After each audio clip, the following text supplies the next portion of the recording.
The casserole dish was still warm. That was the detail no one had thought to question. Mrs. Edith Fenwick was found in her garden at 9:30 on a Tuesday morning, collapsed between the rose beds, her secateurs still in her hand.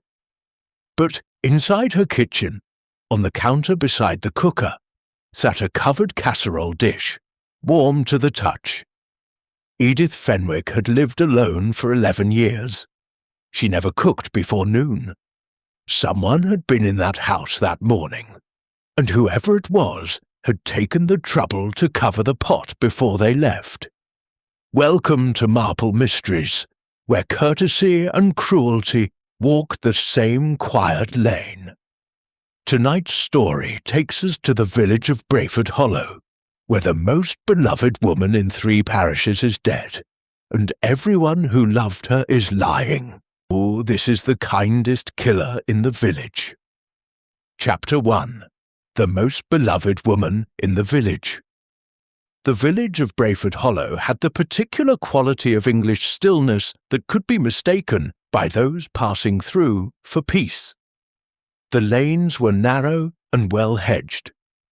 The church of St. Cuthbert's displayed a modest Norman tower, and a notice board announcing a jumble sale that had in fact taken place 3 weeks prior.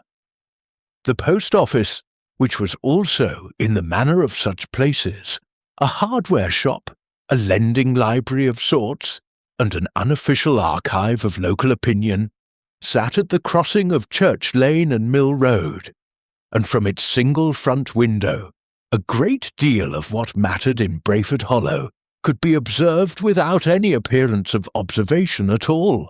It was into this village that Miss Jane Marple arrived on the 2nd Wednesday of October, at the invitation of her old friend Reverend Clement Hartsbury, who had written to her in terms that were both warm and, reading between the lines rather carefully, troubled. "You will find it a pleasant place to rest," he had written. "The air is good, the countryside agreeable, and the people, on the whole, kind." It was that last phrase, "on the whole," that had lodged itself in Miss Marple's mind like a splinter too small to see and too persistent to ignore. Reverend Hartsbury was not a man who qualified his sentences carelessly. The cottage arranged for her use belonged to the rectory's overflow accommodations, a tidy affair with low ceilings and a garden that had gone sufficiently wild to be charming without being neglected. Oh, Miss Marple had barely set down her second bag when Mrs. Dorothy Peel appeared at the garden gate with a covered plate and an expression that suggested the plate was, in some measure, a pretext. Mrs. Peel was a woman of perhaps 65, with the upright posture of someone who had once been told that good posture mattered and had never quite stopped believing it. She had sharp, pleasant eyes and the practised warmth of a person accustomed to being helpful. She was, she explained, the coordinator of the Brayford Hollow Visitors' Welcome Committee, a body which appeared to consist in practice entirely of herself. "We are so pleased to have you," she said, setting the plate on the kitchen table without being invited. "Reverend Hartsbury mentioned you were a particular friend of his. We do enjoy having visitors, though, of course, it's been a difficult few weeks." Miss Marple arranged her knitting bag with some deliberation. "Oh," she said, in the tone of a woman who has found that a single syllable, administered at the right moment, can produce remarkable results. Mrs. Peel required very little encouragement. Edith Fenwick, she explained, had been found dead in her garden 9 days ago. A heart attack, the doctor had said, which was entirely plausible, given that Edith had been 73, and had a history of what Mrs. Peel referred to as her heart. And yet, Mrs. Peel paused here in a way that was clearly theatrical, and Miss Marple waited with the patience of someone who has learned that pauses, like silences, will eventually fill themselves. Edith was the sort of person, Mrs. Peel continued carefully, who was simply good. I don't mean that she was perfect. She had opinions, and she wasn't shy about them. But she was good. She ran the Meals on Wheels rota for 12 years. She remembered everyone's birthdays. When Clara Marsh's husband left, it was Edith who turned up with soup and didn't say a word about it. She was the kind of woman who made you feel, well, as if someone was keeping an eye out.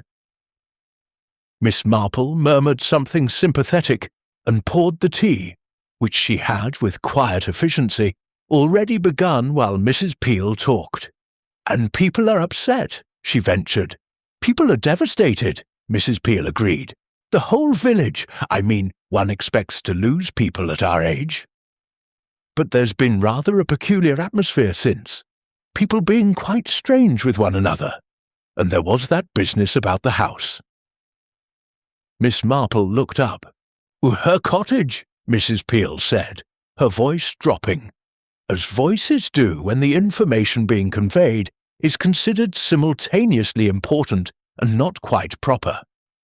"She'd recently changed her will, you see, about 2 months before she died. Nobody knew.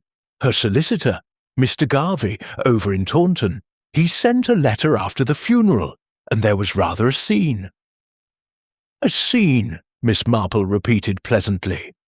Her nephew Gerald had always understood he was to inherit. He'd never made any secret of it.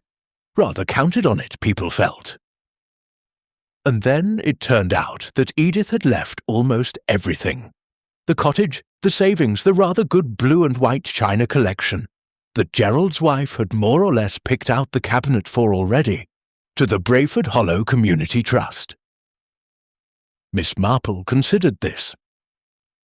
Outside the kitchen window, her blackbird was working with great industry in the recently turned earth of the garden border. "Gerald must have been very surprised," she said.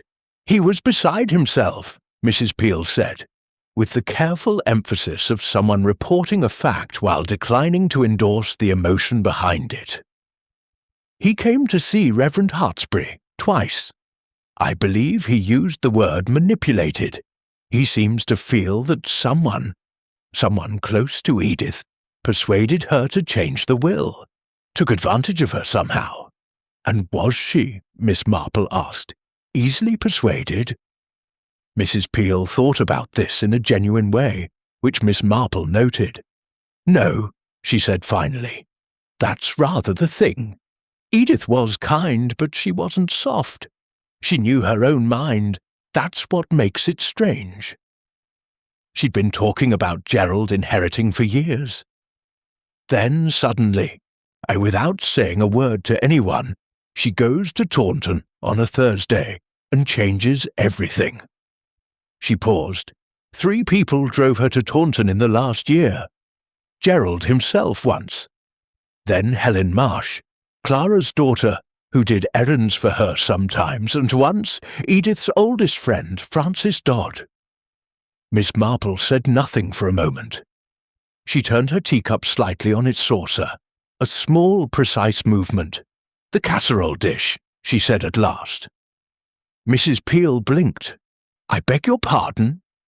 You mentioned earlier, or perhaps it was someone else, that there was a warm dish on the counter when she was found.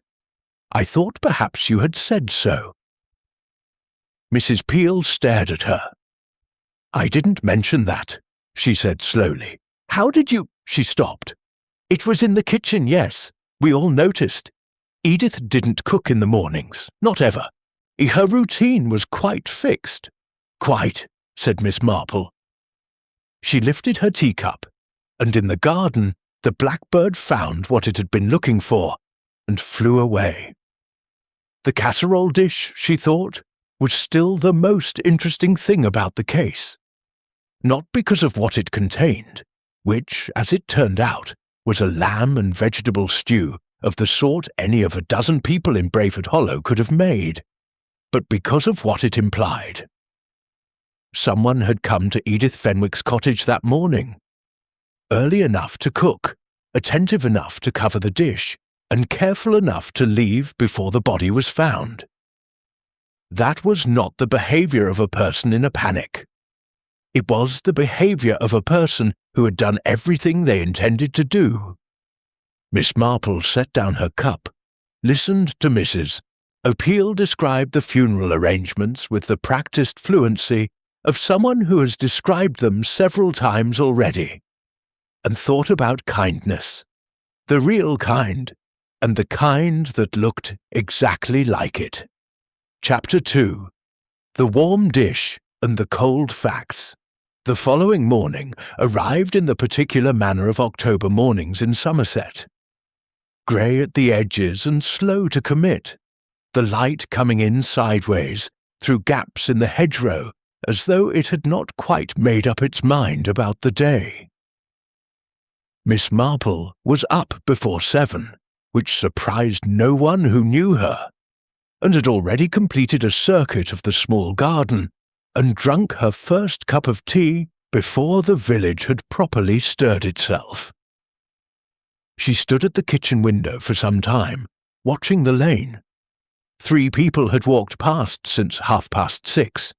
A man in a wax jacket with a spaniel. A young woman carrying a canvas bag who moved quickly and kept her eyes down.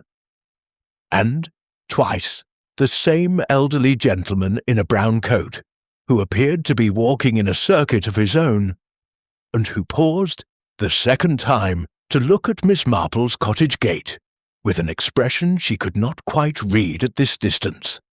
Not hostile, precisely, but assessing, as though he were checking whether something had changed. Miss Marple noted this with the mild, unhurried attention she brought to most things, and went to put on her second cup of tea. Reverend Hartsbury arrived at 9, apologetic about the hour, and carrying 2 books he had borrowed from her 6 months prior in St. Mary Mead, and apparently brought to Somerset in his luggage as a form of portable conscience.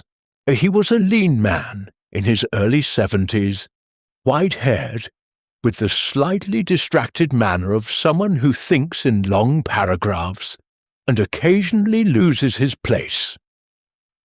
Miss Marple was fond of him, in the way one is fond of people who mean exactly what they say and have, over a long acquaintance, demonstrated this consistently.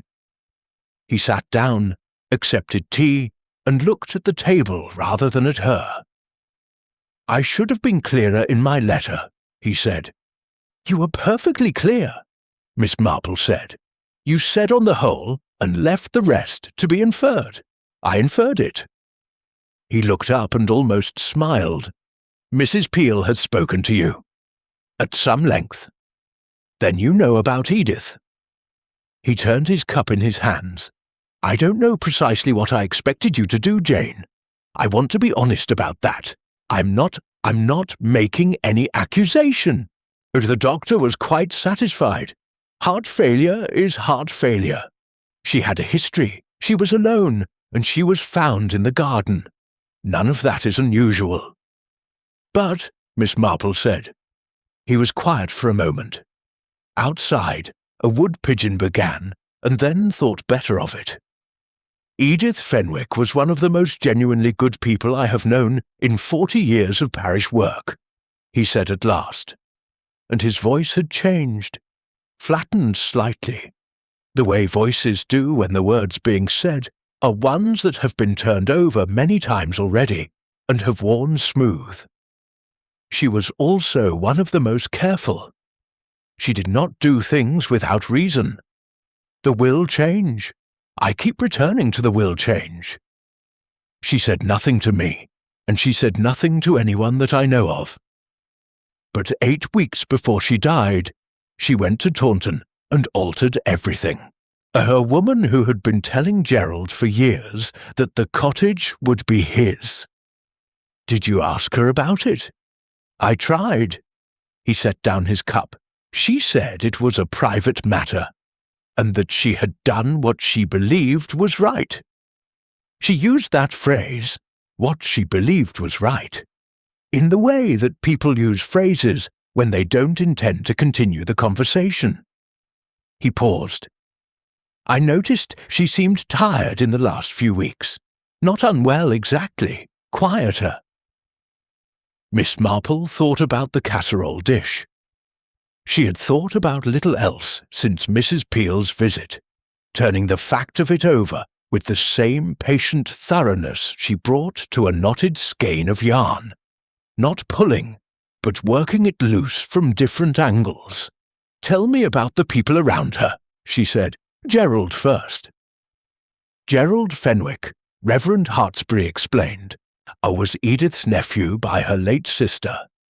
He was 51, unmarried in the eyes of the law, though long partnered with a woman named Sylvia Bream, and he worked in property management in Bristol, which had never quite agreed with him temperamentally.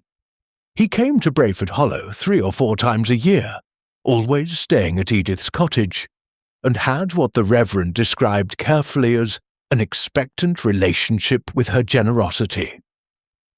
He was not unpleasant, precisely. He was the sort of man who laughed too quickly at his own observations, and listened to others with the faint, courteous inattention of someone calculating their next sentence. "And Sylvia?" Miss Marple asked. "More of the same, I'm afraid, but sharper. She had an eye on that china collection that would have made a valuer nervous." He hesitated. "Well, she was here the week before Edith died, as a matter of fact. Gerald, too. A visit that wasn't quite expected. Edith mentioned to me that she hadn't known they were coming until 2 days before." Miss Marple absorbed this. "And Helen Marsh?" The Reverend's expression shifted in a way she noticed. "Helen is Clara Marsh's daughter. Clara lives on Orchard Terrace. She's been in the village 30 years. Helen is perhaps 35. Moved back here 2 years ago, after things went rather badly for her in London. Divorce, I believe, and some difficulty with work. She began helping Edith with errands, shopping, driving to appointments, quite voluntarily, it seemed. They became fond of one another. Helen drove her to Taunton. Once, yes, about 4 months ago. But whether it was the occasion of the will, I honestly don't know." He looked at her. "I've wondered, naturally. But she's not a calculating person. Or at least she doesn't appear to be." "Appearances in villages," Miss Marple said mildly, "are among the most thoroughly constructed things I know." He conceded this with a slight inclination of his head. "And Francis Dodd?" "Francis." He was quiet a moment. "Francis Dodd has been Edith's friend since they were girls. 70 years of friendship, or near enough. She lives alone on Chestnut Row, about 10 minutes' walk from Edith's cottage. He stopped. "She has been very unwell since Edith died. Not physically, I think, though she says it's her back. She hasn't come to church in 9 days. She doesn't answer the telephone. Her neighbour, Mrs. Carew, told me last week that Frances opens her door for the milk and closes it again immediately." Miss Marple put down her knitting. "She drove Edith to Taunton," she said. "Yes. When?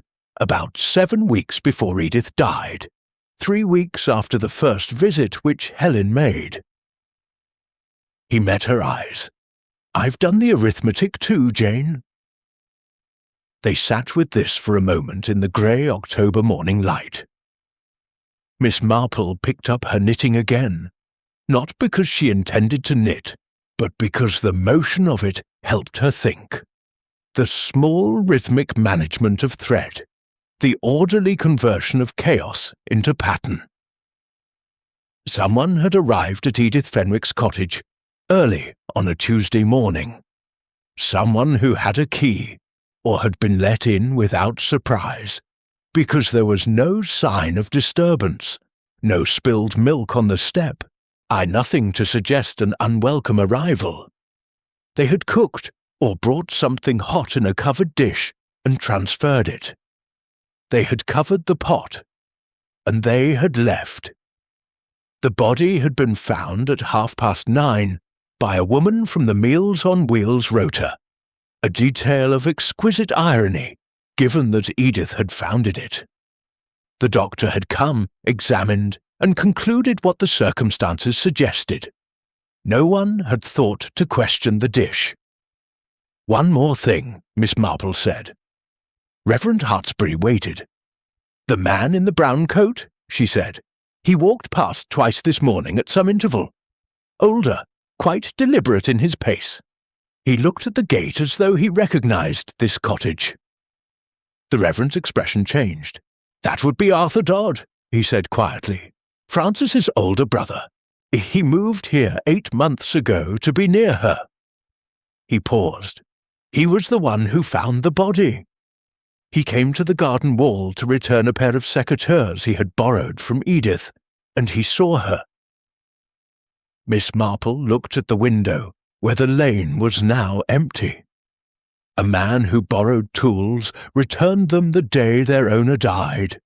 Not the day before, not the day after. That morning.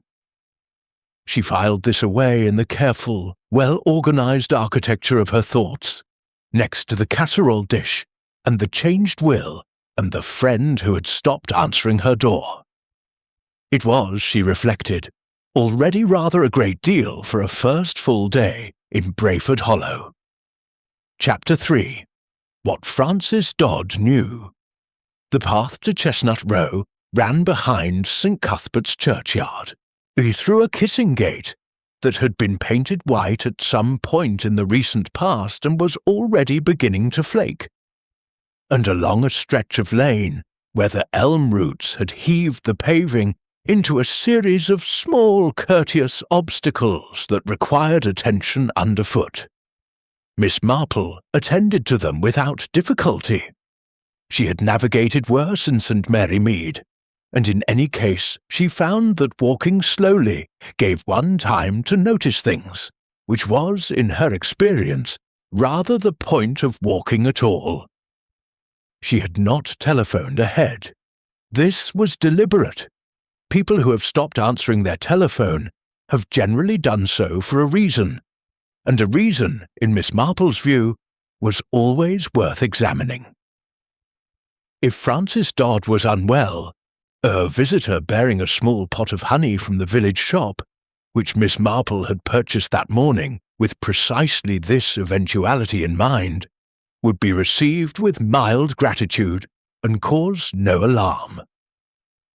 If Francis Dodd was not unwell, but was instead avoiding something or someone, then the appearance of a visiting stranger, innocuous and elderly, carrying honey, would be considerably less threatening than most alternatives. Either way, the door would likely open. Chestnut Row was a terrace of 6 cottages, Victorian in origin and modest in ambition, with the solid, settled look of buildings that had long since stopped trying to impress anyone. Number 4 had a window box containing what had been pansies, and was now, in October, a philosophical statement about impermanence. The curtains in the front window were drawn, though it was past 10 in the morning. Miss Marple knocked. There was silence of the specific kind that contains a person, that occupied listening quality that is quite different from the silence of an empty house.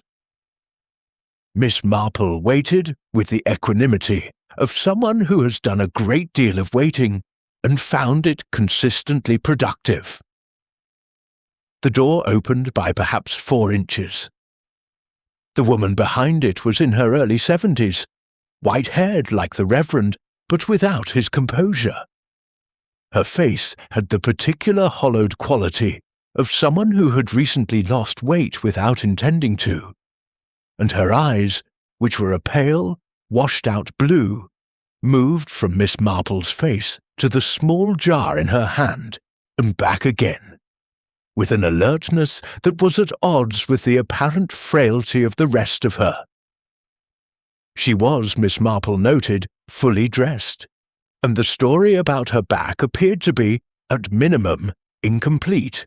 "Mrs. Dodd," Miss Marple said pleasantly, "I am so sorry to trouble you. I'm Jane Marple.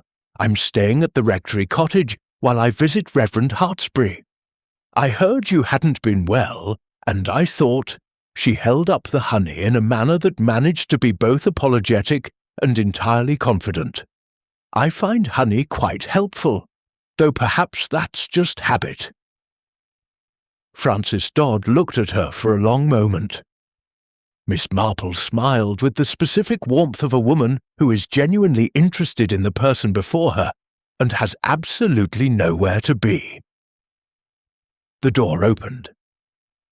The interior of the cottage was dim and overheated, the radiators running at an intensity that suggested either poor circulation or emotional distress, both of which could, Miss Marple reflected, be present very similarly. The sitting room was tidy, in the way that rooms become tidy when their occupant has been spending a great deal of time in them and has exhausted the alternative activities. A library book sat on the side table, with its bookmark in the same position Miss Marple suspected it had occupied for some days. The television was dark and looked as though it had been dark for some time. On the mantelpiece, beside a carriage clock and a small ceramic dish containing 2 buttons and a safety pin, was a photograph.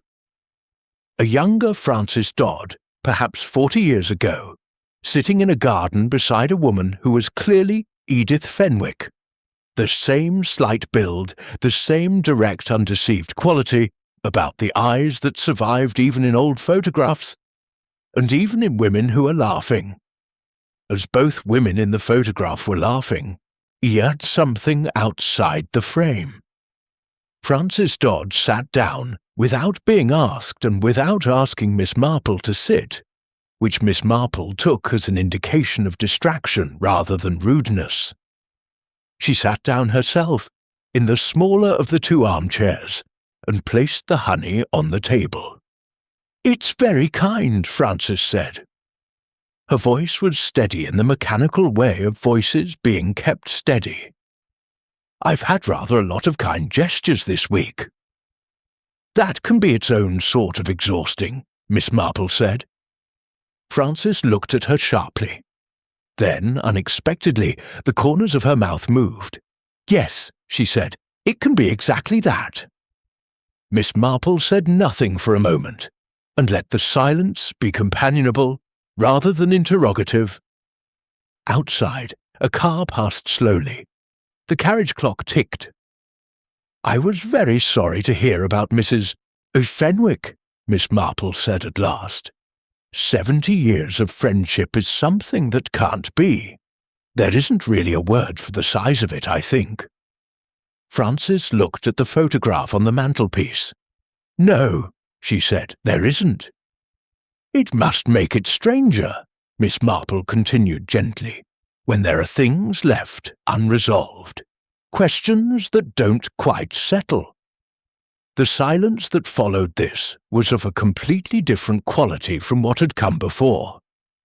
Miss Marple watched Frances Dodd's hands, which were in her lap, and which had, in the last few seconds, found one another. "I don't know what you mean," Frances said. "I expect you do," Miss Marple said, with great kindness. I think you've been sitting alone in this warm room for 9 days, precisely because you do." Frances was quiet for so long that a less experienced person might have retreated, apologized, changed the subject.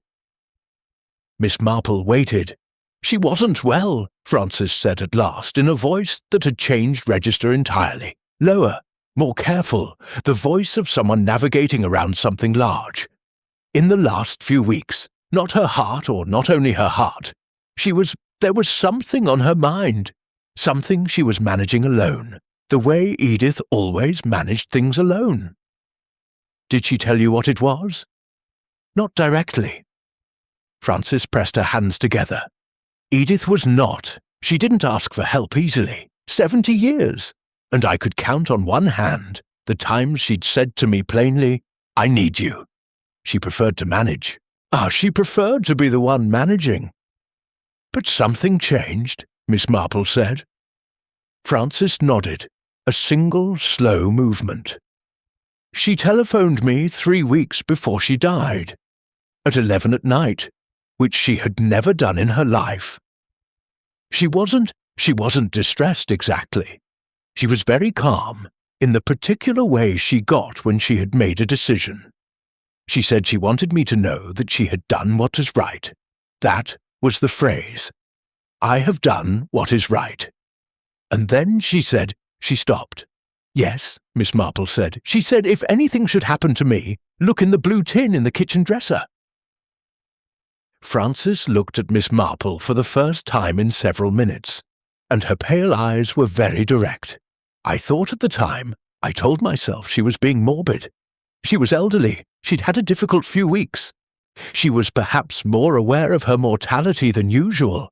I told myself that. But you didn't believe it, Miss Marple said. I went to the cottage 2 days after the funeral, Frances said. I told Gerald I needed to collect a recipe book she'd promised me. He was there, going through the kitchen already.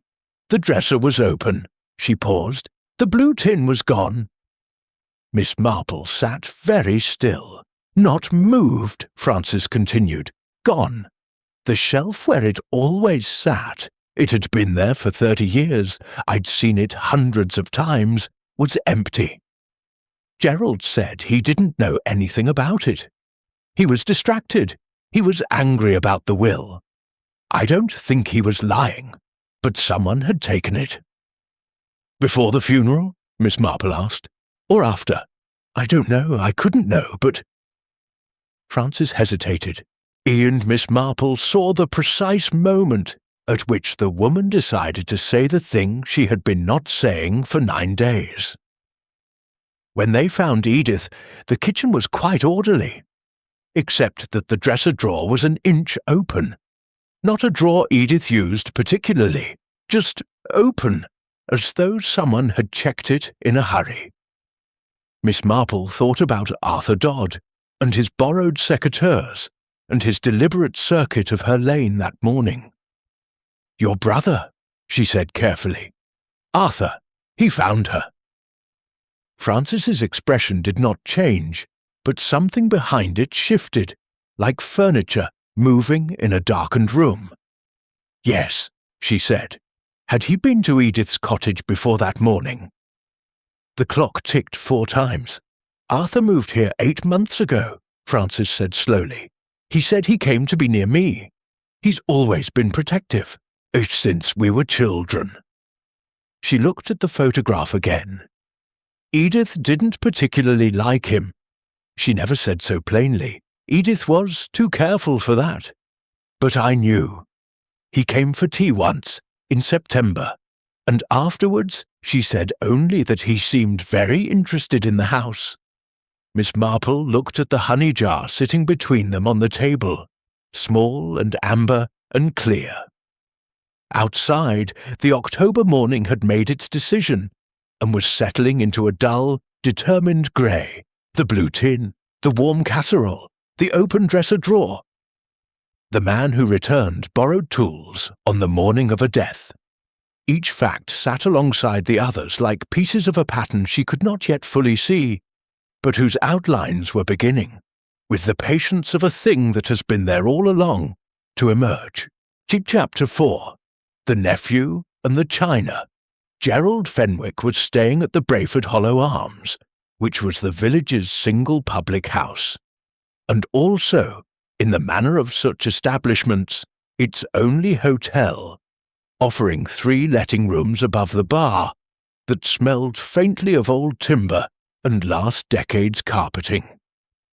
He had been there since the day after the funeral, and showed no particular sign of leaving, which the landlord, a phlegmatic man named Butterworth, had noted to at least 4 separate people, with the expression of someone performing a calculation he did not enjoy.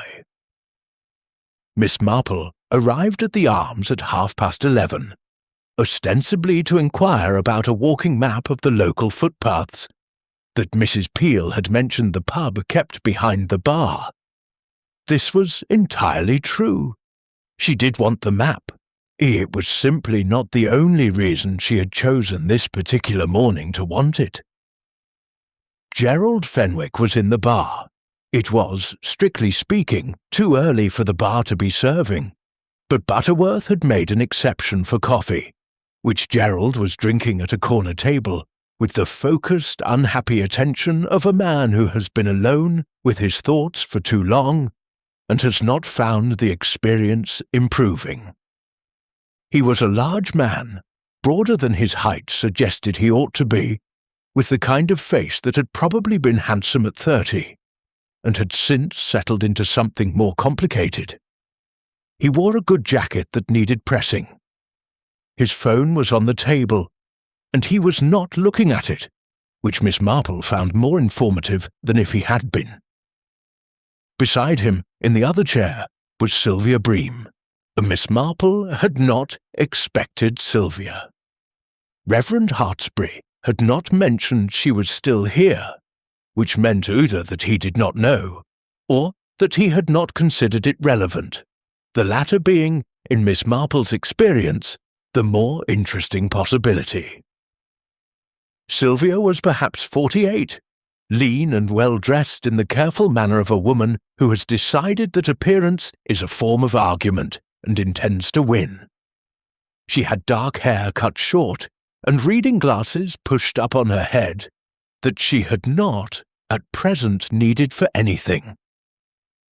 She was speaking quietly to Gerald when Miss Marple entered, and stopped at once in the way people stop when they become aware of an audience, which told Miss Marple that whatever was being said was not intended for general circulation.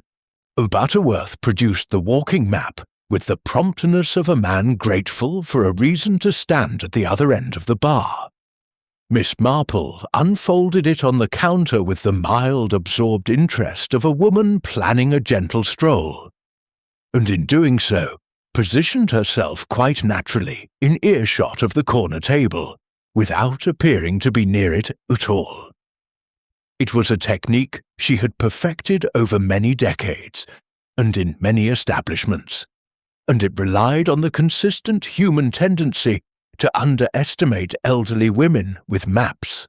Not the point, Gerald was saying, his voice controlled but with the quality of something controlled only recently. It's the principle of it. 30 years of being family, of coming down here, of listening to her talk about the garden and the church committee and the state of the lane. And then, I know, Sylvia said, in the tone of someone who has said I know a great many times on this subject. She wasn't herself, Gerald said. That's all I'm saying. She hadn't been herself for months. Whoever got to her, whoever sat with her, and he stopped. When he continued, his voice was lower. She was vulnerable. Old people are vulnerable. That's not a criticism, it's a fact, and someone used it. Sylvia said nothing to this, which Miss Marple noted. I've written to Garvey again, Gerald said.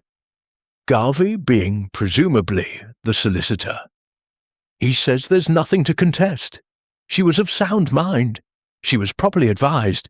She signed it herself. He picked up his coffee cup and set it down without drinking. Sound mind, as though that's the only thing that matters.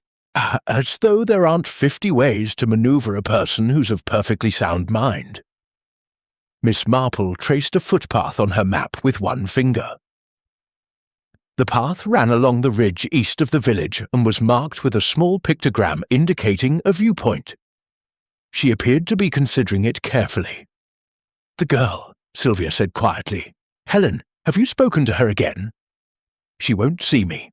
Left a note through the door saying she had nothing to add to what she'd already told me, which was nothing, which is rather the problem. Gerald's voice had an edge now. Not quite anger. something more corroded than anger. "She drove Edith to Taunton. She was there. She can say she didn't know what they were doing. She can say Edith never told her, but I don't—" "You can't prove anything," Sylvia said, but in the voice of someone who has said this before, and means it as a caution rather than a comfort. "I don't need to prove it. I need to understand it." Miss Marple folded the map once, reorienting it. To Butterworth, she asked quietly whether the Eastern Ridge path was suitable for someone who preferred a fairly level walk, which occasioned a detailed and genuine response that lasted several minutes, and covered not only the ridge path, but 3 alternatives. By the time this conversation had concluded, she had also heard Gerald say, in a voice that had dropped to something less certain and more troubled than what had come before, that he had found something in Edith's bedroom. Sylvia said, "What sort of thing?" Gerald said, "A letter tucked into the back of her address book. I wasn't snooping. I was looking for the insurance documents. Sylvia, the ones I need for the claim. And it was there. A letter from whom?" A pause. "It wasn't signed, just a note, really. A few lines. What did it say?" Miss Marple was folding the map for the 3rd time. It had become, by this point, quite thoroughly refolded. But Butterworth had moved away to attend to something at the other end of the bar, and the corner of the room was briefly quiet. It said, Gerald stopped. His voice, when it resumed, had changed in a way that Miss Marple found striking. The corrosion was gone, and what was under it was not anger at all, but something rawer and less managed. "You are the kindest person I have known, and I am sorry for what I must tell you." He was quiet. That was all. 7 words of apology, and then nothing. Sylvia made no sound. "She knew something," Gerald said. "Whoever wrote that note, they told her something. And whatever it was enough to make her go to Taunton and change everything she'd planned. That's not manipulation. That's—" he searched for the word. "That's revelation.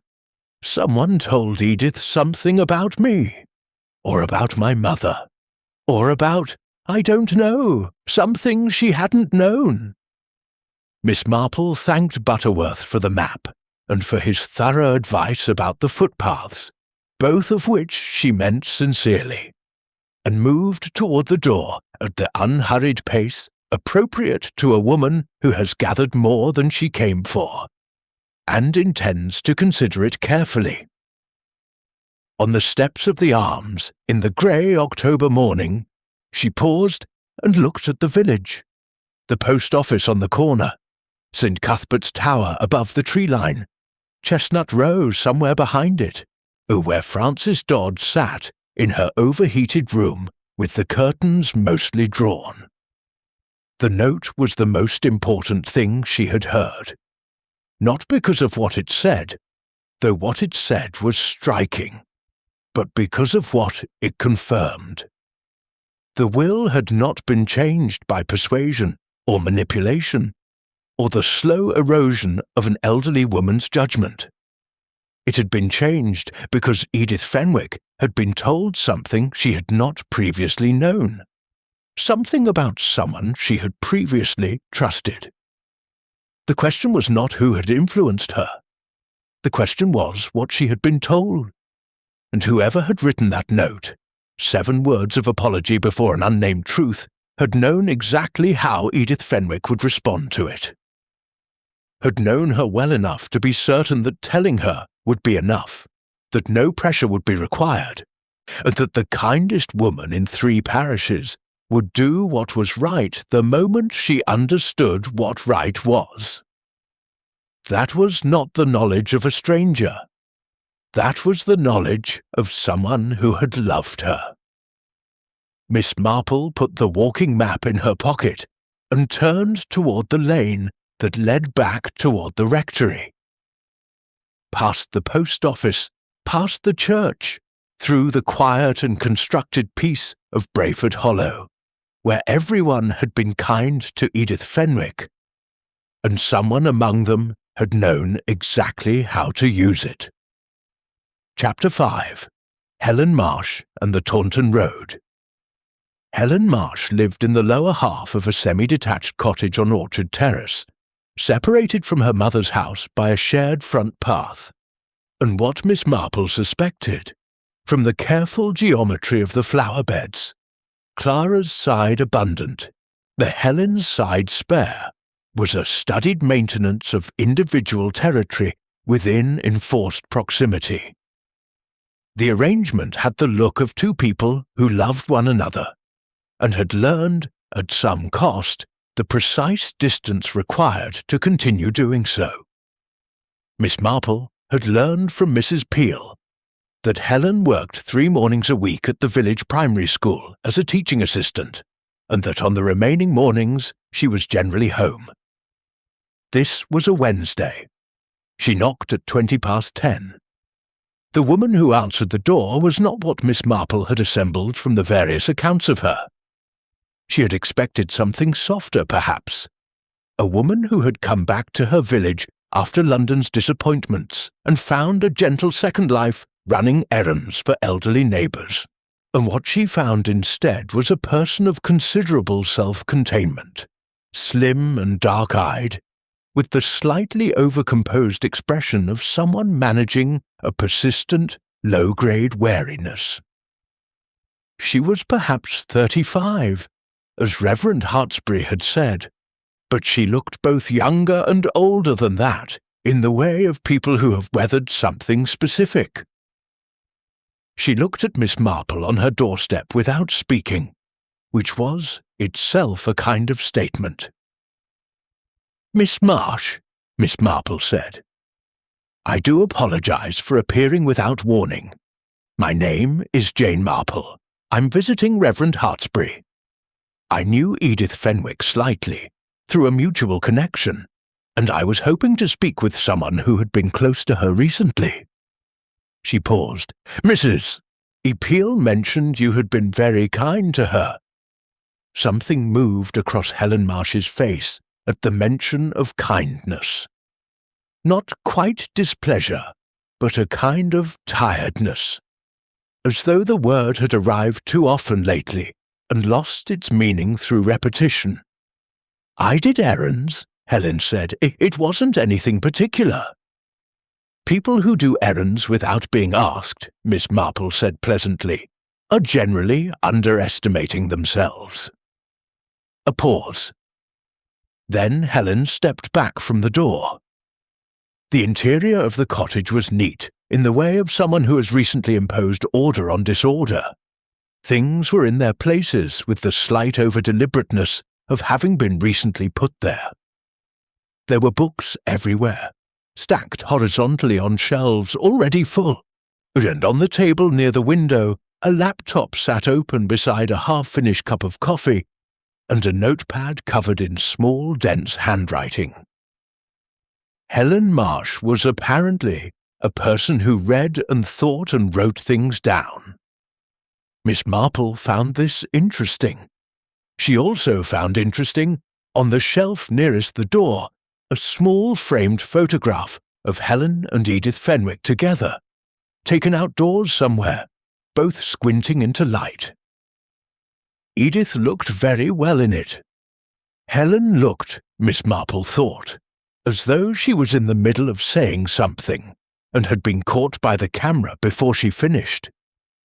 It gave her an open, slightly vulnerable quality that was entirely absent from how she stood now. Helen made no offer of tea, which Miss Marple noted without judgment. She sat on the edge of the sofa rather than in the armchair, and which kept her options open in the way of someone who has not entirely decided whether this conversation is happening. "Gerald came to see you," Miss Marple said, not as a question. Helen's jaw tightened fractionally. "He did. I told him I had nothing to say to him." "He seems to feel you were involved in the will change." Gerald seems to feel a great many things." Her voice was level. "What he feels and what's true are separate matters." "Were you involved?" Miss Marple asked, with the direct simplicity she found was often more effective than circling. Helen looked at her for a long moment. People rarely asked that plainly, Miss Marple knew, and the plainness of it was sometimes disarming in a way that careful indirection was not. "I drove her to Taunton," Helen said. "That's all. She asked me to drive her, and I drove her.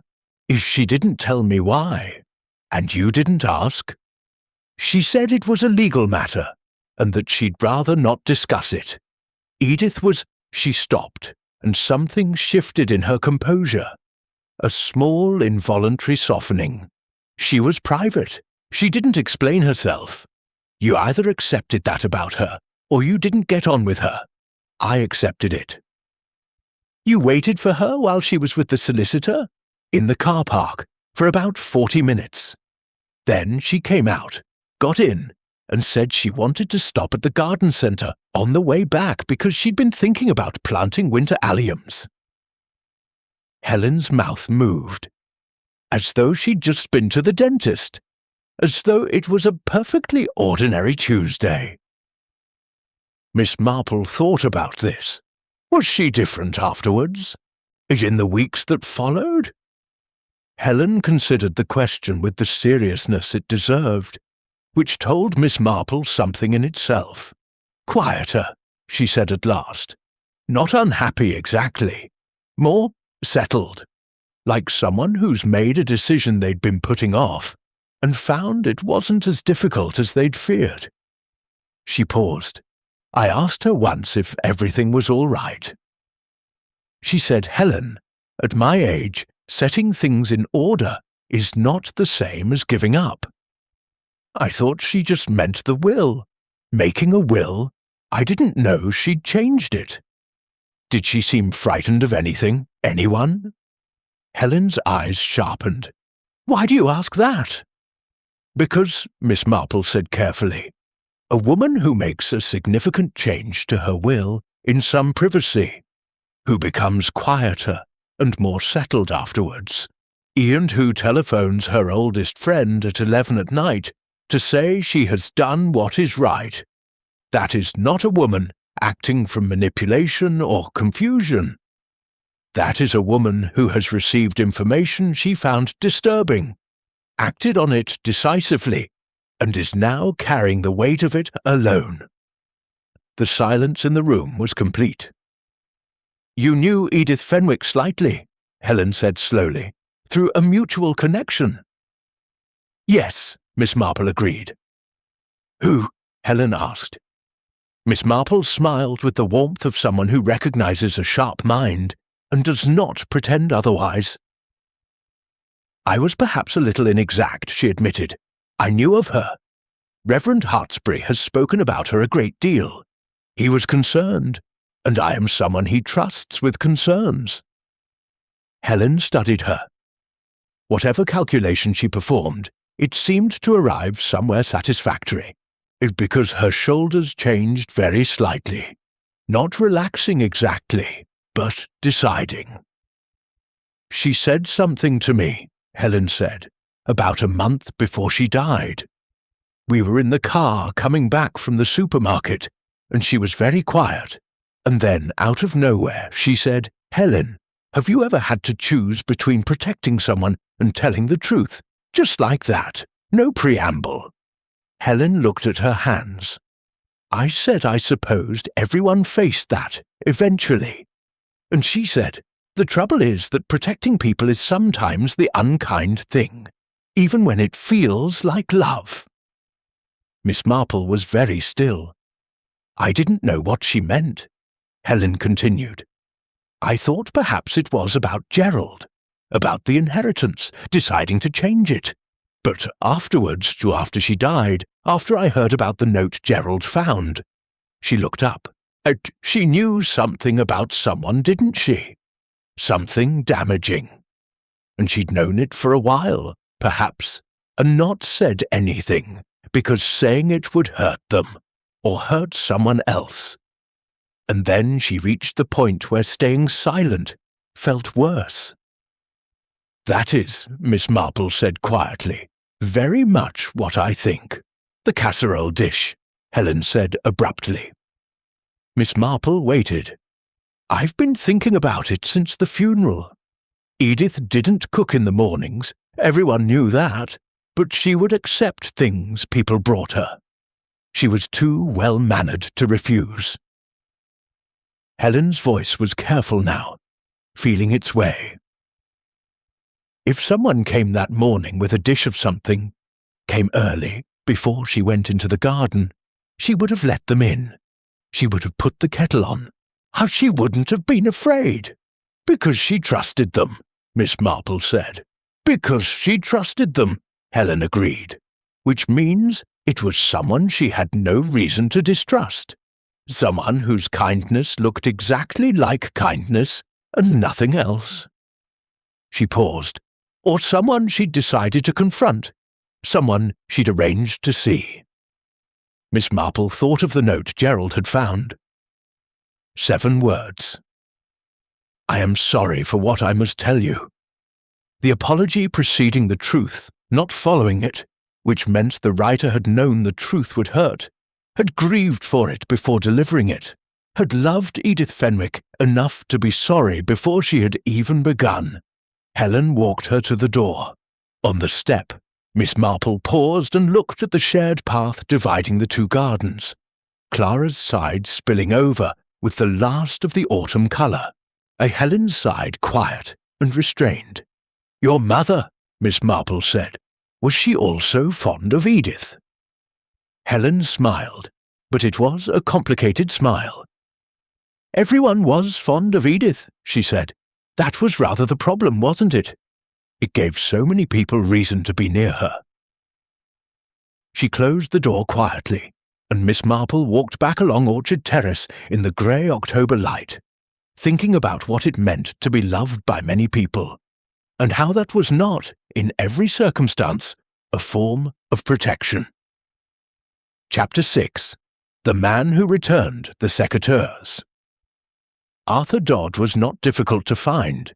He was, in fact, precisely where Miss Marple had suspected he might be, in the churchyard of St. Cuthbert's, which was the kind of place that absorbed solitary men of a certain age without comment or question, offering, as it did, a legitimate reason to stand still and look at things without appearing to be doing anything in particular.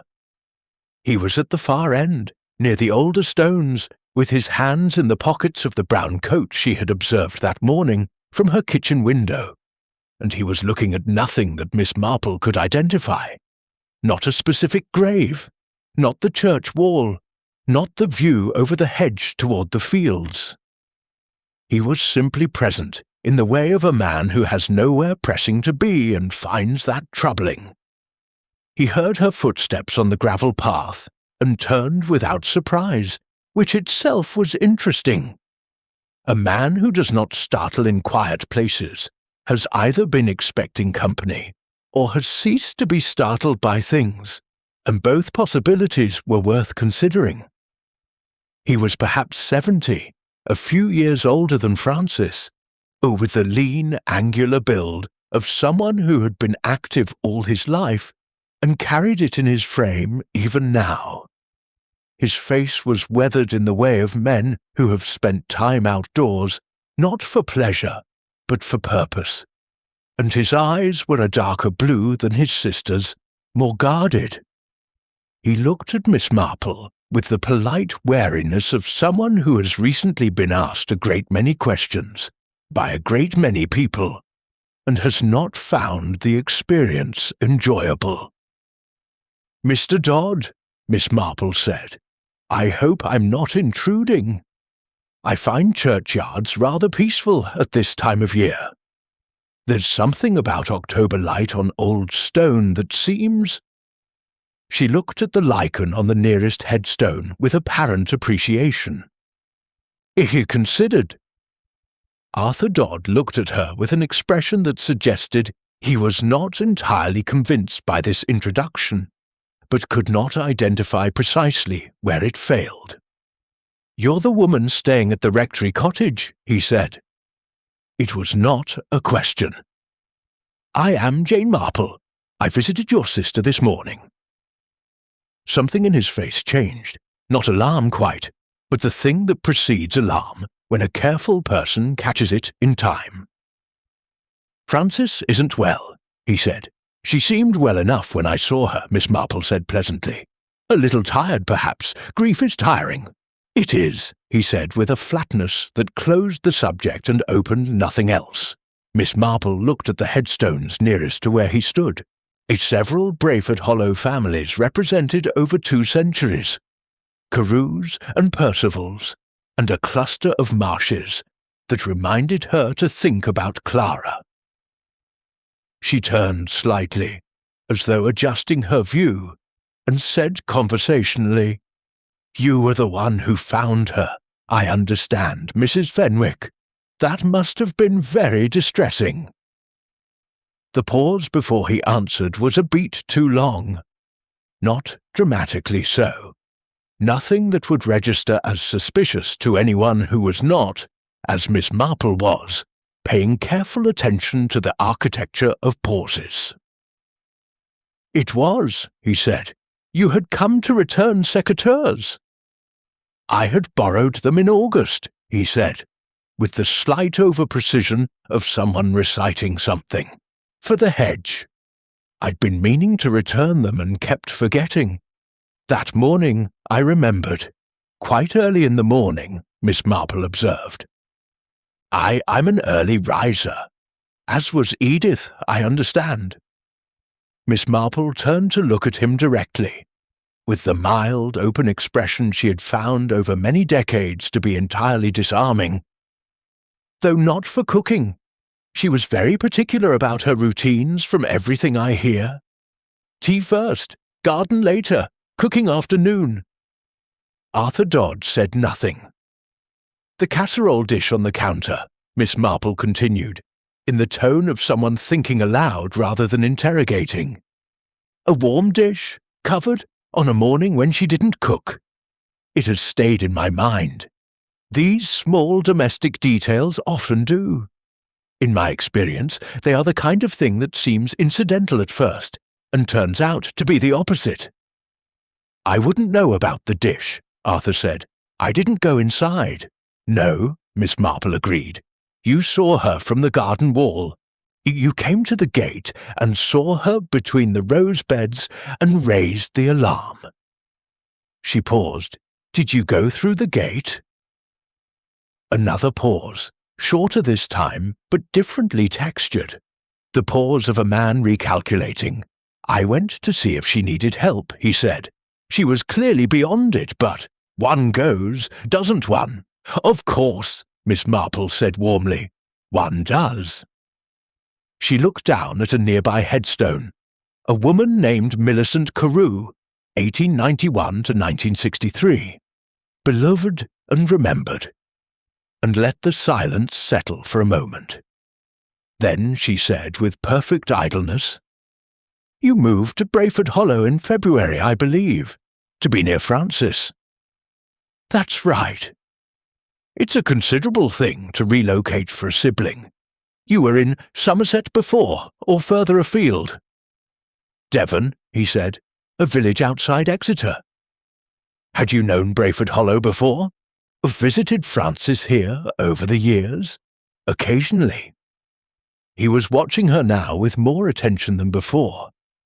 She could feel it without looking at him, the way one feels a change in barometric pressure. "Then you would have known Edith Fenwick for some time," Miss Marple said. "Through Frances." "We'd met," he said carefully. "Frances mentioned that Edith found you very interested in the house," Miss Marple said, and this time she did look at him, and she did not soften the sentence or surround it with qualifications. She said it plainly, as a fact among facts, and watched to see what it did. What it did was considerable for a man of such evident self-control. His chin lifted very slightly. His hands in his coat pockets shifted. and his eyes, which had been guarded before, became something different. Not frightened, but recalculating in a way that had a different quality from the recalculations before. Those had been the adjustments of a private man navigating an unwanted conversation. This was the adjustment of a man who had heard something he had not expected. "Frances said that," he said. "She did," Miss Marple confirmed.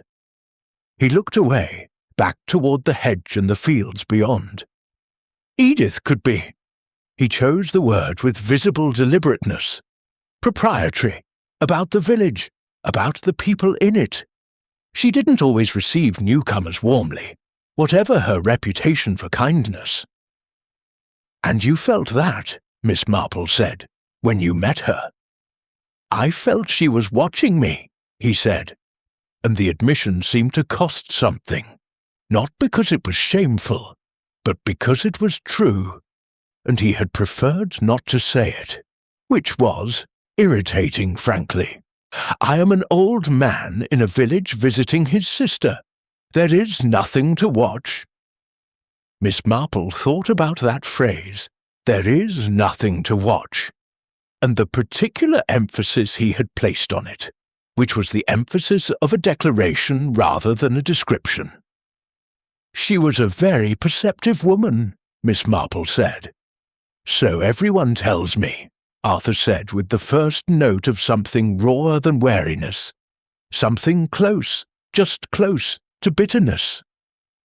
"Mr. Dodd," Miss Marple said, and her voice was gentle but entirely serious. "You moved here 8 months ago. Edith Fenwick died 6 months later. Your sister received a late-night telephone call from Edith 3 weeks before her death, and has barely left her house since.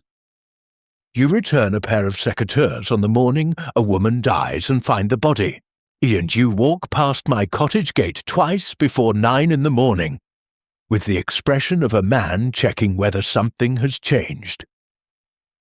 Arthur Dodd was very still. "I am not the police," Miss Marple continued.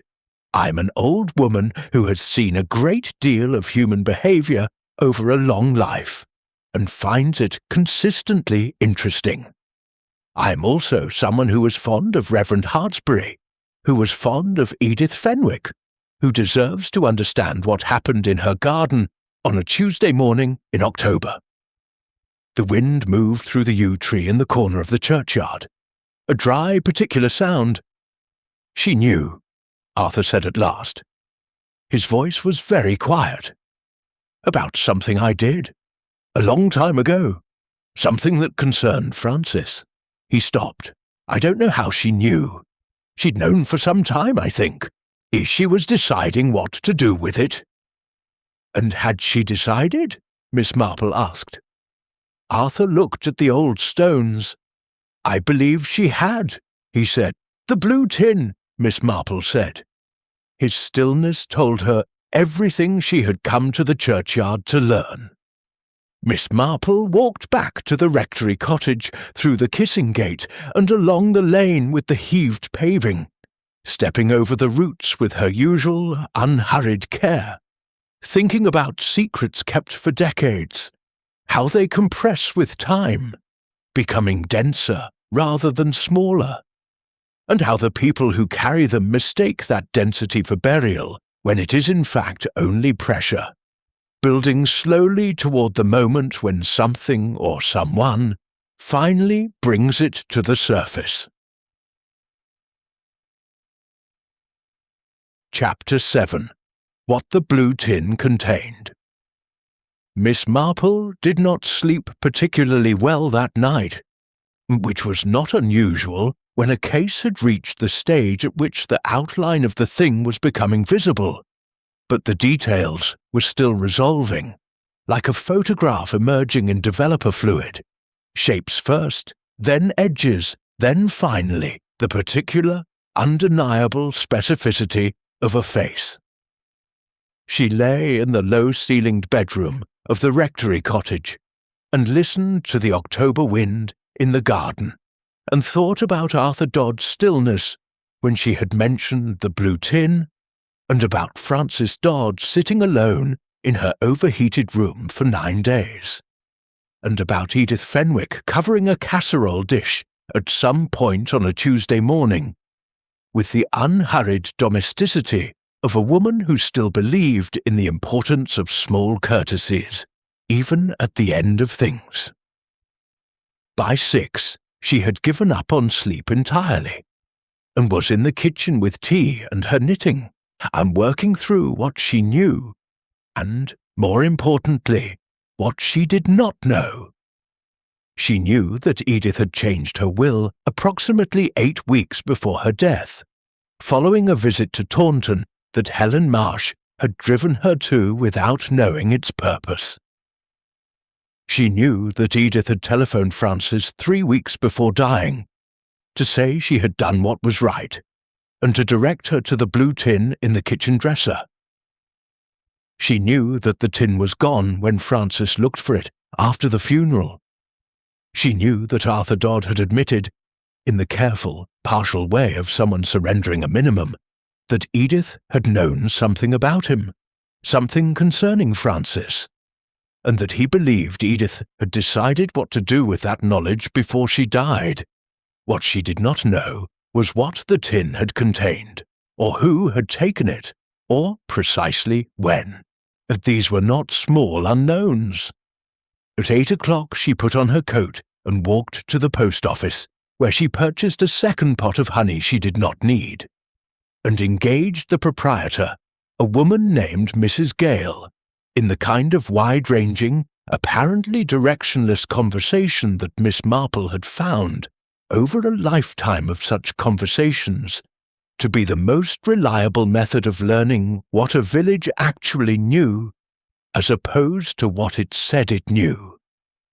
Mrs. Gale was a compact, efficient woman of about 55, who managed the post office counter with one hand, and the village's unofficial information exchange with the other, and who was, Miss Marple judged within 4 minutes, both genuinely kind and constitutionally unable to resist the gravitational pull of an interesting story. Within 20 minutes, and Miss Marple had learned 3 things she had not known before. The first was that Arthur Dodd had been seen at Edith Fenwick's cottage on the Monday evening, the night before her death. Not by anyone who had thought much of it at the time. It was a detail that Mrs. Gale had from her neighbour, who had been walking her dog along the lane, and had noticed a light in Edith's kitchen, and a car she recognised as Arthur's, a dark green Volvo, notably old, parked on the verge outside. The neighbour had mentioned it to Mrs. Gale in passing after the death, and neither of them had considered it particularly significant. People visited Edith regularly.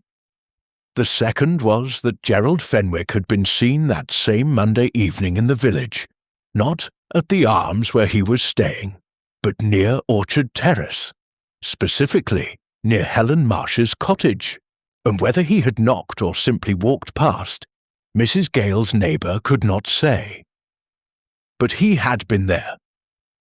The third was that Frances Dodd had, contrary to what her curtained windows and unanswered telephone suggested, left her house at least once in the past 9 days. Mrs. Gale had seen her herself, early on the previous Thursday morning, walking quickly along Church Lane in the direction of the solicitor's office in the neighbouring village of Honiton Cross. The solicitor there was a man named Pelham, who handled most of the routine legal work for Brayford Hollow residents that did not require the distance of Taunton. Miss Marple walked home with her unnecessary honey, and sat down with a fresh cup of tea and her knitting, and considered all 3 facts with equal attention, which was the only fair way to consider facts before their relative importance had been established. At 10:30, she went to see Frances Dodd again. Frances answered the door more quickly this time, which told Miss Marple that she had either been expecting someone or had decided that answering the door was preferable to whatever she had been doing alone.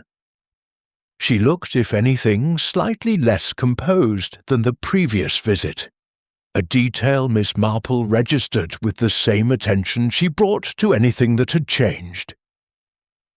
She accepted Miss Marple's second pot of honey with a brief, distracted gratitude, and they sat in the same chairs as before, the carriage clock ticking, the overheated room pressing around them. Arthur was at Edith's cottage on Monday evening, Miss Marple said without preamble. The night before she died. Frances looked at her hands. I know, she said. Did he tell you?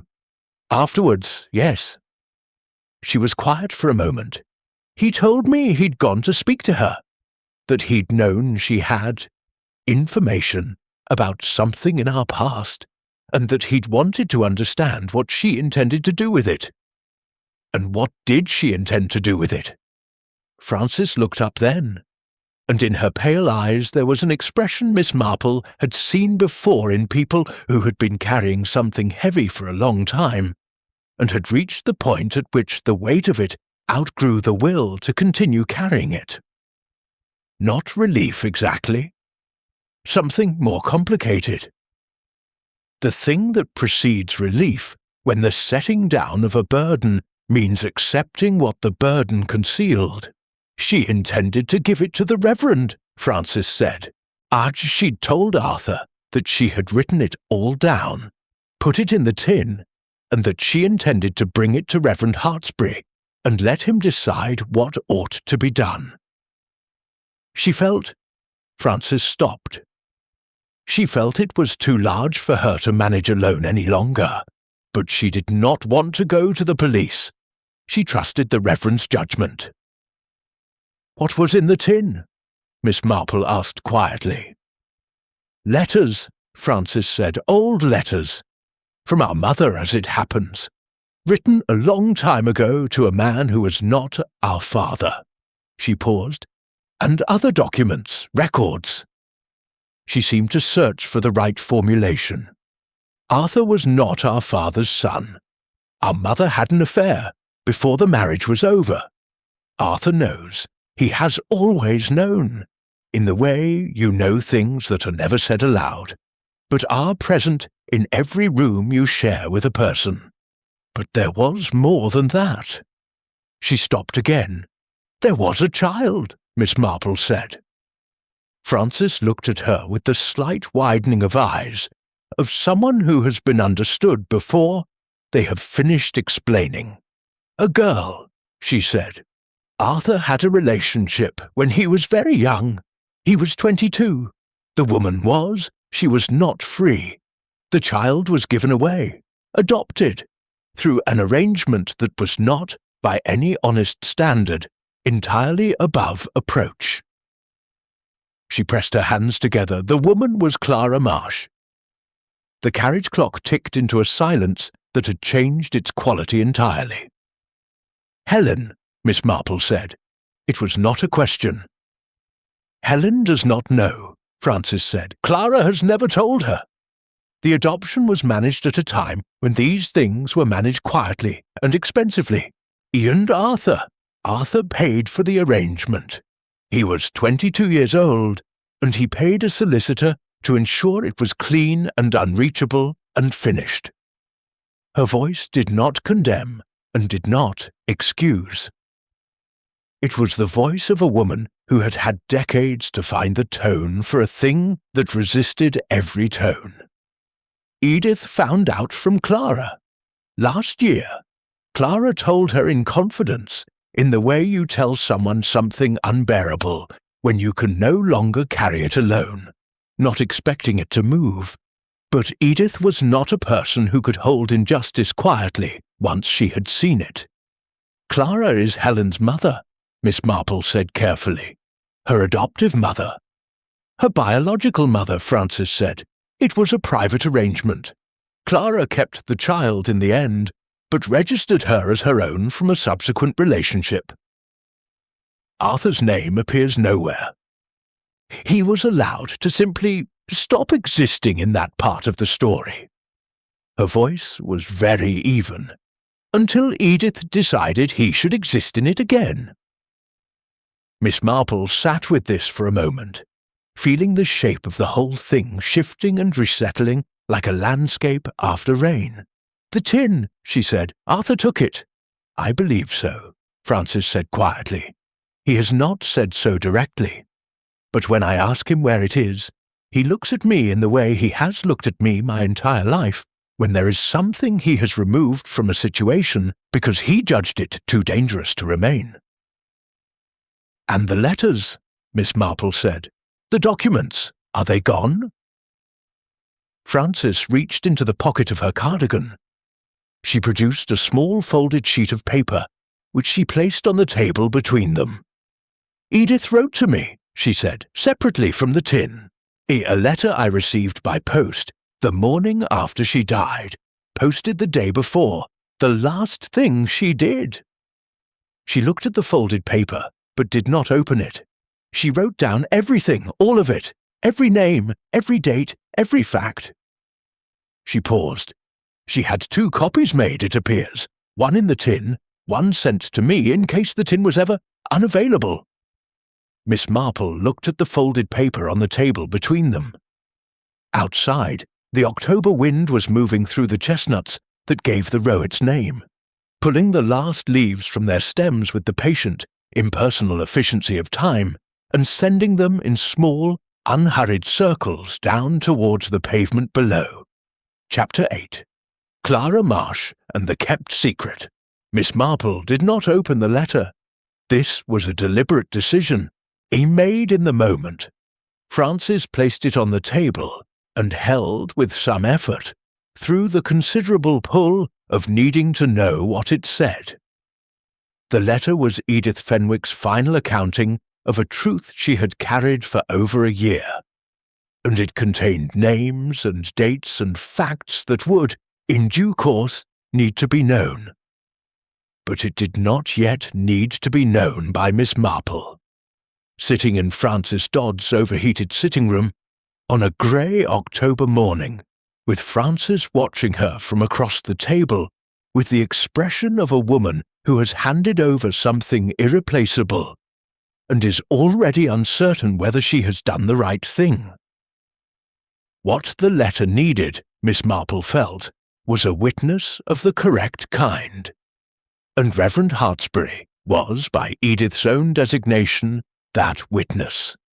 She told Francis this, gently and directly, and Francis received it with the particular relief of someone who has been dreading a decision, and finds it made for them by a competent hand. They agreed that the letter should go to the Reverend that afternoon. They agreed that Miss Marple would carry it. But first, Miss Marple said, she needed to speak with Clara Marsh. Francis looked at her for a long moment. "Clara doesn't know that I know," she said. "She doesn't know Edith told me." "Clara doesn't know a great many things," Miss Marple said, with a gentleness that contained no softening of the fact. "And some of them are about to change."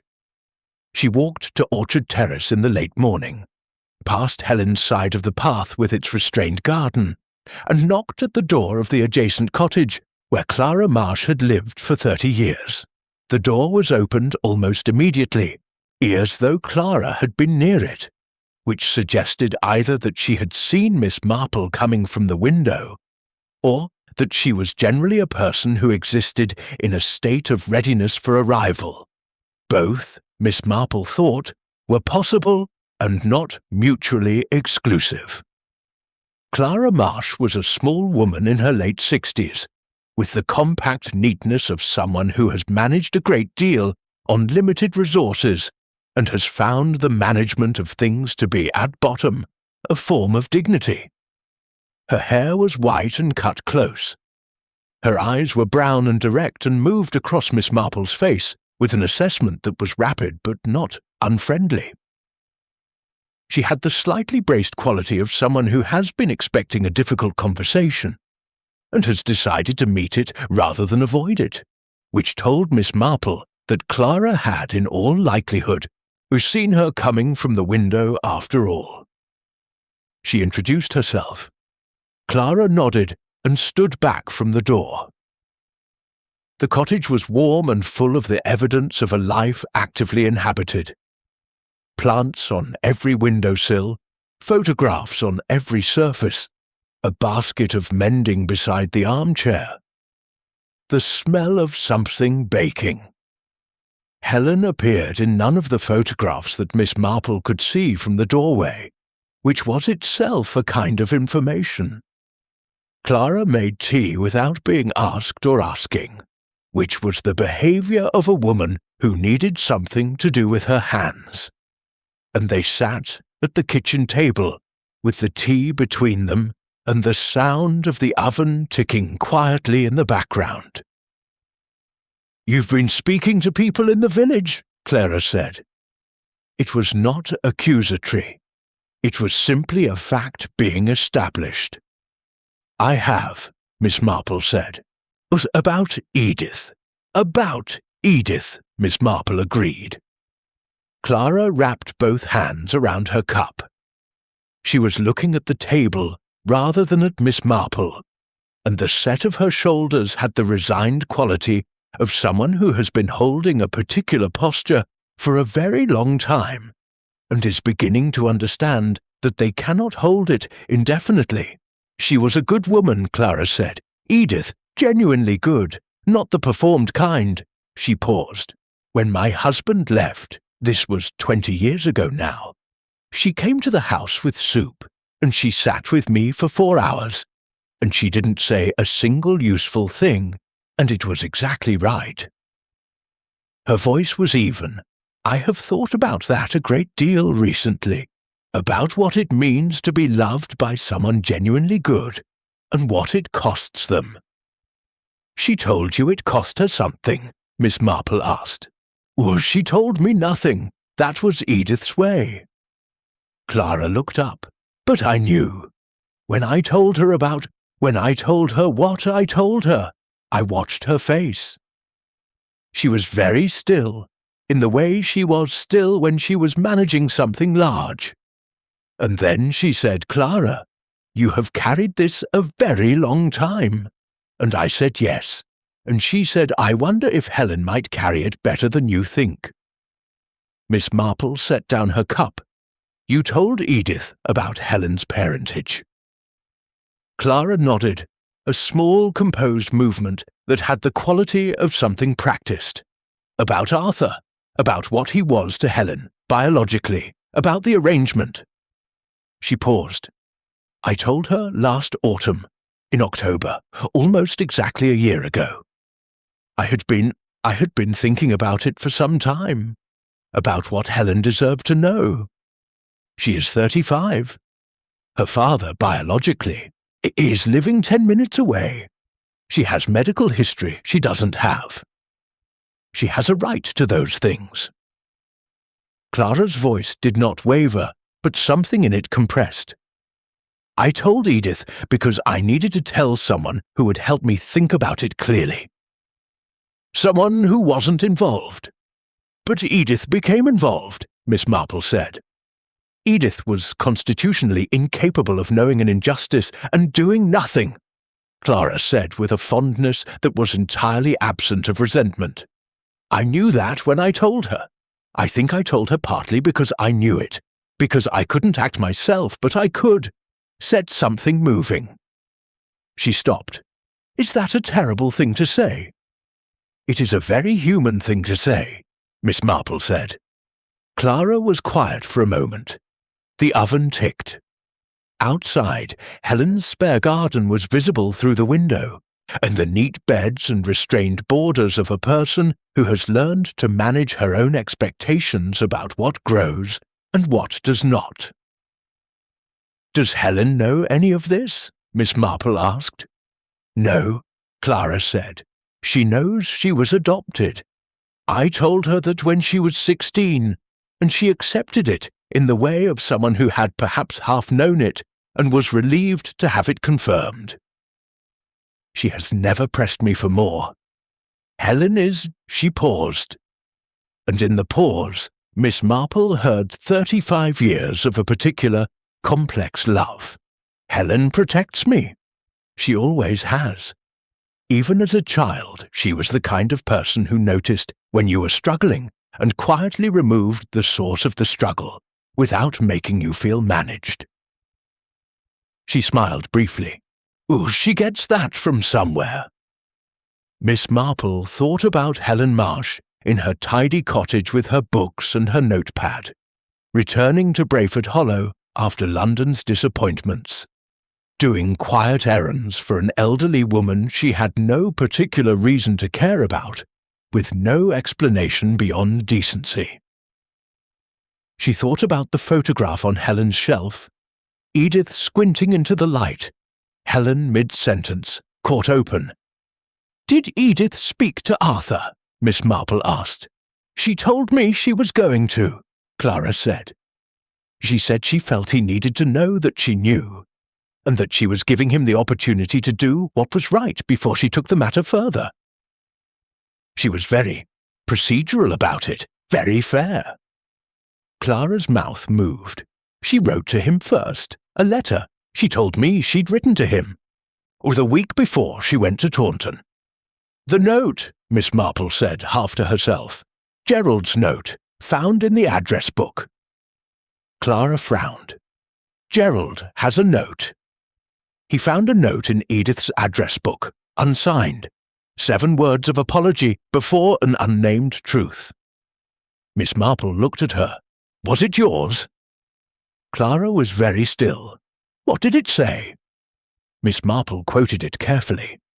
"You are the kindest person I have known, and I am sorry for what I must tell you." The silence that followed was complete. Then Clara put both hands flat on the table in front of her, in the manner of someone steadying themselves against a surface, and said in a voice that had lost all its composure, and found beneath it something much more raw and simple. "I wrote it to Edith last October when I told her. I put it in the envelope with the letter." She looked at Miss Marple. "How did it end up in her address book with Gerald finding it?" Miss Marple considered this carefully. "Perhaps," she said, "because Edith kept it, because it meant something to her, and perhaps because, in the end, it described not only your situation but her own." She paused. She too was sorry for what she had to tell someone. Clara looked out the window at Helen's garden.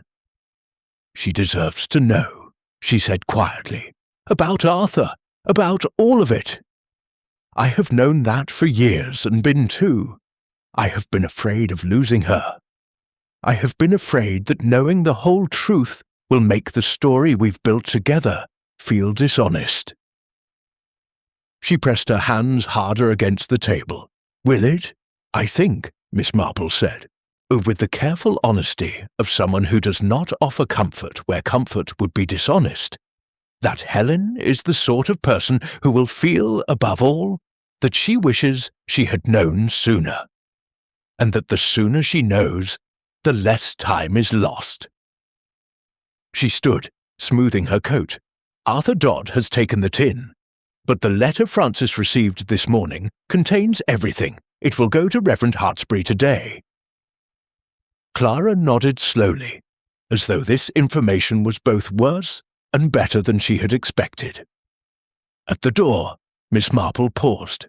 "One more question. Did you know Arthur was in Brayford Hollow the night before Edith died?" Clara turned from the window. Her face had changed into something harder and more frightened simultaneously. "No," she said, "I didn't know that." Miss Marple thanked her for the tea, as she walked back along Orchard Terrace with the folded letter in her pocket, and the October light thinning above the village, and thought about injustice compressed across decades, and about the women who carry it, and about what happens when someone good and impatient with injustice finally decides that carrying it is no longer a kindness to anyone at all. Chapter 9. The Kindest Truth. Reverend Hartsbury read Edith's letter twice. He sat at his study desk with the folded pages open before him, and the afternoon light coming through the narrow window at an angle that caught the dust motes above his blotter and held them suspended. And he read it once quickly and once slowly, in the manner of a man who needs to understand a thing first as a whole and then as its parts. And Miss Marple sat across from him in the chair that was clearly the visitor's chair, slightly lower than the desk chair, slightly less comfortable, positioned at the angle of someone being received rather than consulted. And she waited with her knitting in her lap and made no pretense of using it. When he finished the second reading, he set the pages down with the particular care of someone handling something that has become, in the reading of it, heavier than it was before. "She wrote this the day she died," he said. "Posted it," Miss Marple said. "The evening before, I believe. The postmark will confirm it." He looked at the pages. She names Arthur directly. The relationship with Clara, the child, the arrangement, the payments. He paused. The payments are the worst of it, in a legal sense. A private adoption, improperly managed. A money exchange to ensure silence. In 1988, that was not uncommon, but not defensible.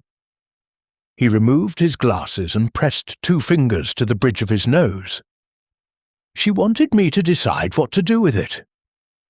"She trusted your judgment," Miss Marple said, "more than she trusted the coldness of the law, and more than she trusted herself to be objective about people she had loved." "She loved Arthur," Hartsbury said with some surprise in his voice. "She loved Francis," Miss Marple corrected gently. "And Arthur was Francis's brother, and Francis's burden, and Francis's most complicated loyalty. Edith was trying to do right by Helen without destroying Francis in the process. She felt that required someone with pastoral intelligence rather than legal mechanism." Hartsbury looked at her. "You think she was right?" "I think she was precise," Miss Marple said. "Whether she was right depends on what had happened next." He was quiet for a moment, his hands flat on either side of the letter, as though it might otherwise move. Outside, the afternoon was settling toward 4 o'clock, the light going amber along the edges of things, the churchyard visible through the window with its old stones and its yew tree, and its accumulated weight of Brayford Hollow's dead. "I need to speak with Arthur," he said. "Yes," Miss Marple agreed. "And then, I think, with Francis. And then, and this is the most important conversation and the most delicate one, someone needs to speak with Helen." She paused. "Clara should be the one to tell her. Not a letter, not a third party, not the accumulated paperwork of a dead woman's rectitude. Her mother, in person, with time and without an agenda. You've spoken with Clara. This morning. She is frightened, but she is ready. She has been ready for some time and has not had someone tell her clearly that readiness is enough." Miss Marple looked at him steadily. "You could do that?" He nodded slowly. Then he said, "Edith's death. You've been thinking about it throughout all of this. I can see that you have." Miss Marple set down her knitting. "I have. Arthur was there Monday evening," he said, "the night before. He was. I believe he went to confront her, or rather, to reason with her, which was how he would have framed it to himself. He is a man who has spent his life managing things by removing their dangerous elements. And Edith had become, in his estimation, a dangerous element. He went to ask her to stop, to persuade her that telling Helen would cause more harm than good, that the past was the past, that Francis would suffer." Miss Marple's voice was thoughtful and unhurried. "I believe Edith listened to him. I believe she was courteous and warm, because that was what she was. And I believe she told him that she had already set things in motion, and that it was no longer within her power to stop them, even if she wished to. Which was true. The letter to Francis was already written. The will had been changed. The tin existed. Hartsbury was very still.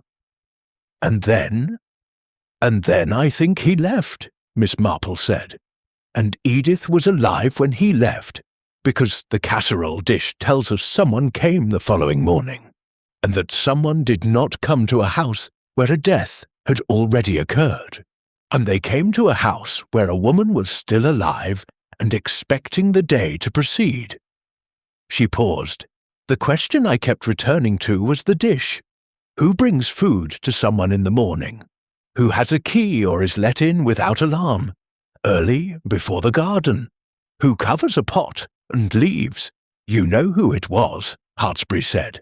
I think I do, Miss Marple said. Sylvia Bream. He blinked. Gerald's partner. Gerald had seen Helen near her cottage on Monday evening. Mrs. Gale's information reliable, I think. He was agitated. He was suspicious of Helen. And he is the kind of man who agitates outward rather than inward.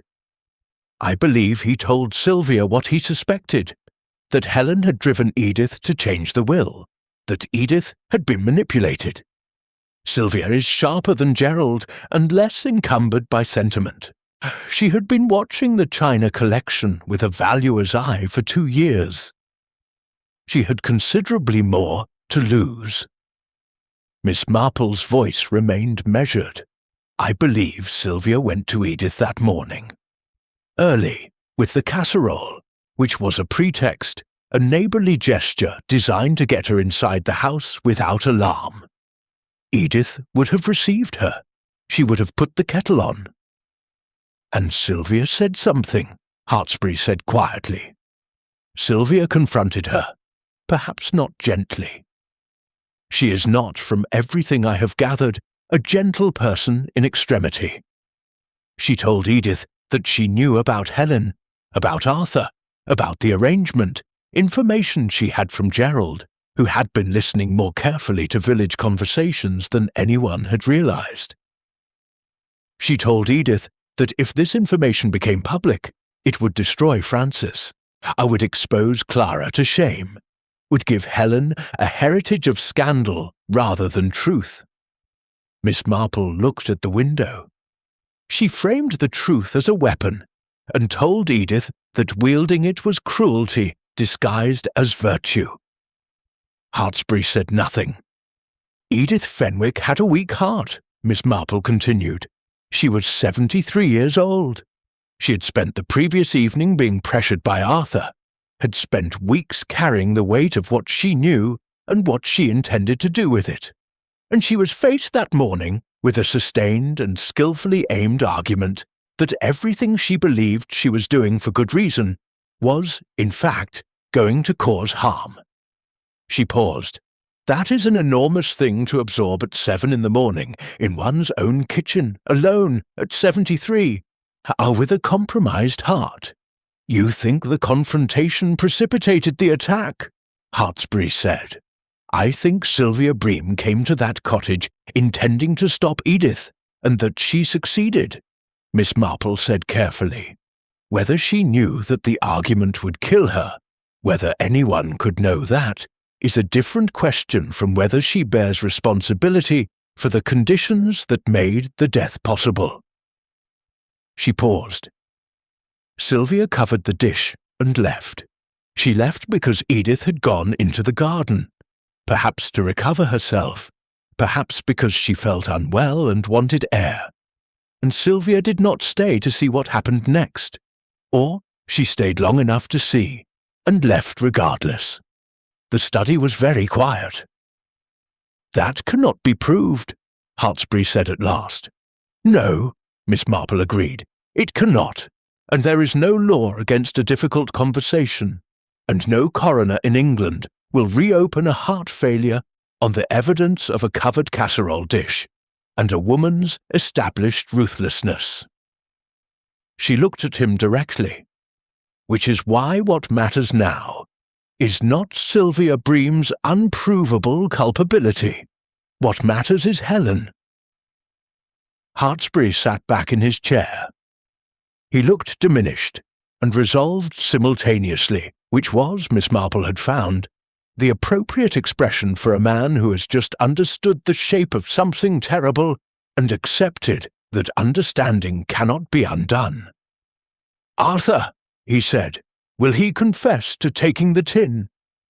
"When you speak with him," Miss Marple said, "I believe you should tell him that Francis has received Edith's letter, and that its contents are already known, and that the question before him is not whether the truth emerges, but how and with what degree of grace from him.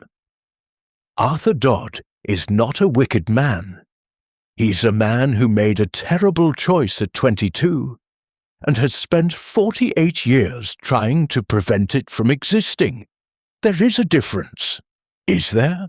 Hartsbury said, not unkindly. "I have found," Miss Marple said, "that the difference matters to the person, even when it changes nothing about the fact." She picked up her knitting. "Helen deserves to know she has a father, however imperfect. She deserves her medical history. She deserves to know why her mother moved back to this village when life in London became difficult, whether that proximity to Arthur was conscious or instinctive. And she deserves to make her own accounting of all of it, without anyone deciding in advance what she can and cannot bear." "You have a high opinion of Helen Marsh," he said. "I have an accurate one," Miss Marple said. "She is the kind of person who carries other people's difficulties without being asked. That capacity does not come from nowhere." Hartsbury was quiet for a long moment. Then he said, "And Gerald. Gerald will be bitterly disappointed about the will, and will remain so for some time," Miss Marple said. "He is not, I think, a bad man.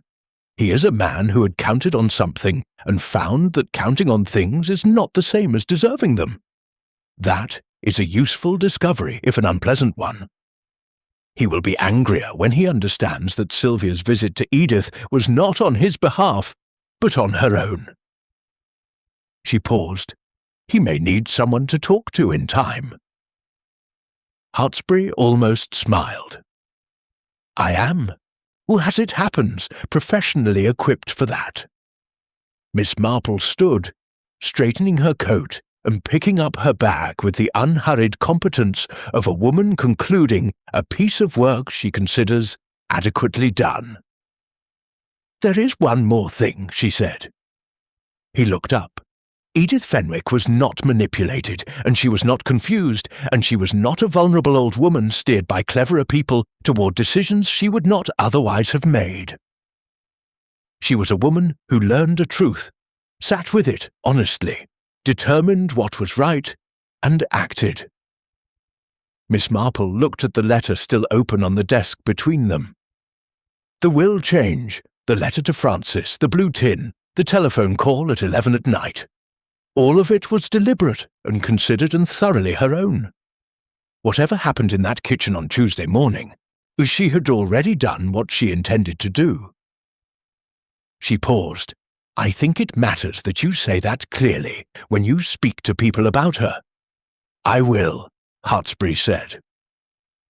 Miss Marple walked back to the rectory cottage through the churchyard, past the stone where Arthur Dodd had stood that morning 2 days ago, past the yew tree, through the kissing gate where the white paint was flaking.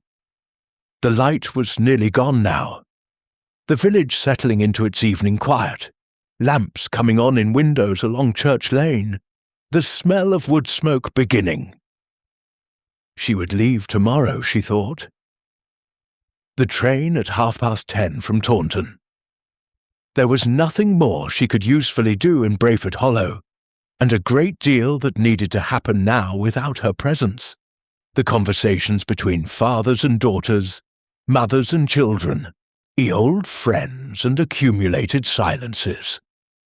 Those required privacy and time and the particular courage of ordinary people deciding to be honest with one another, none of which was improved by an observer.